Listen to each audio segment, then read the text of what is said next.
இந்த ப்ராப்ளம் வந்து ஒரு ரிஃப்ராக்டிவ் இண்டெக்ஸை பேஸ் பண்ணது. Let's do it. Okay, so என்ன கொடுத்துருக்காங்கன்னு பாருங்கள். You are given kerosene, turpentine and water. In which of these does the light travels faster?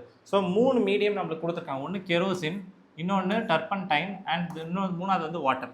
So 3 மீடியமில் நம்மளுக்கு வந்து எதில் வந்து லைட் வந்து வேகமாக ட்ராவல் பண்ணும் அப்படின்றது தான் question. So in which case light travels faster அப்படின்றது தான் கொஸ்டின். இப்போ எப்படி கண்டுபிடிக்கிறதுன்னு பாருங்கள். It's very easy. ஸோ அந்த அவங்க சொன்ன 9.3 அங்கே 10.3 போட்டிருக்கு, விச் இஸ் பேசிக்கலி 9.3 வரணும். This is the 9.3 table. இப்போ இதில் ஒரு மீடியமுக்கும் ரிஃப்ராக்டிவ் இண்டெக்ஸ் கொடுத்துருக்காங்க. ஸோ இந்த செட் ஆஃப் இதுக்கு இது ரிஃப்ராக்டிவ் இண்டெக்ஸ், இந்த செட் ஆஃப் இதுக்கு இந்த ரிஃப்ராக்டிவ் இண்டெக்ஸ். இந்த ரிஃப்ராக்டிவ் இண்டெக்ஸ் வந்து முக்கியமாக நீங்கள் நோட் பண்ண வேண்டிய பாயிண்ட் என்ன அப்படின்னா, இப்போ refractive index generally denoted by the letter N அப்படின்னா, நீங்கள் பாருங்கள் இருக்கிறதுல லீஸ்ட் யாருக்கு இருக்குது? ஏருக்கு வந்து 1.00003. அதே வந்து வேக்யூமாக இருந்திருந்தால் எவ்வளோ வந்திருக்கும்? சிம்பிளி 1. ஸோ குறைஞ்சபட்ச வேல்யூ வந்து 1, அதிகபட்ச வேல்யூ யாருக்கு இருக்குது அப்படின்னா டைமண்டுக்கு இருக்குது. Yes or no?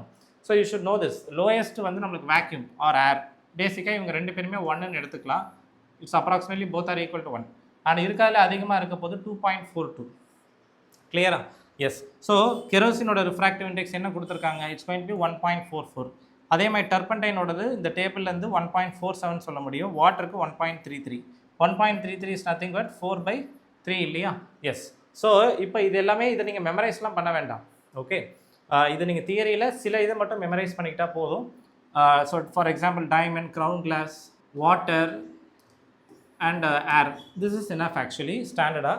ஓகேவா? ரைட். இப்போ கவனிங்க. அதே மாதிரி க்ரௌன் கிளாஸ் இது பண்ணவே ஃப்ளின் கிளாஸையும் தெரிஞ்சு வச்சுக்கோங்க. ரைட். இப்போ நம்மளுக்கு யாரோட கேஸில் லைட் ஸ்பீட் அதிகமாக இருக்கும் அப்படின்னு சொல்லி கேட்குறாங்க இல்லையா? ஸோ ஃபாஸ்டஸ்ட் அப்படின்னு கேட்டிருக்காங்க. V is equal to C by N is the formula. So speed of light is V. C into the speed of light in vacuum. Okay. C ஓட வேல்யூ என்னது? It's going to be 3 into 10⁸ meter per second இல்லையா? So இப்போ V is இது வந்து ஒரு constant. It's just this one. V is inversely proportional to N. So N யாருக்கு அதிகமாக இருக்கும் அவங்களுக்கு V வந்து என்னவாக இருக்கும்? கம்மியாக இருக்கும். Because they are inversely connected அப்படின்னு சொல்லுவாங்க. N அதிகமாச்சுன்னா V என்ன ஆகும்? குறையும். N குறைஞ்சதுன்னா V என்ன ஆகும்? அதிகமாகும். That's what this inverted relations inverse relation means. Okay, so இப்போ அப்படி பார்க்கும்போது யாருக்கு ரிஃப்ராக்டிவ் இண்டெக்ஸ் அதிகம்? இந்த 3 பேரில் who is going to have greater refractive indexனா டர்பன்டைன், அதுக்கப்புறம் கெரோசின், அதுக்கப்புறம் தான் என்னது? வாட்டர். ஸோ அப்படி பார்க்கும்போது அது அப்படியே ரிவர்ஸாக வரப்போகுது. அப்போது இதுதான் ரிஃப்ராக்டிவ் இண்டெக்ஸ் அதிகம்னா அப்போ அதுக்கு தான் வெலாசிட்டி கம்மி, வாட்டருக்கு தான் இருக்கிறதுல என்னது? அதிகம். ஓகே, கண்டிப்பாக உங்களுக்கு புரிஞ்சிருக்கும் நம்புறேன். It's very very important problem. You can learn from here. Okay, yeah, I will meet you in the next video.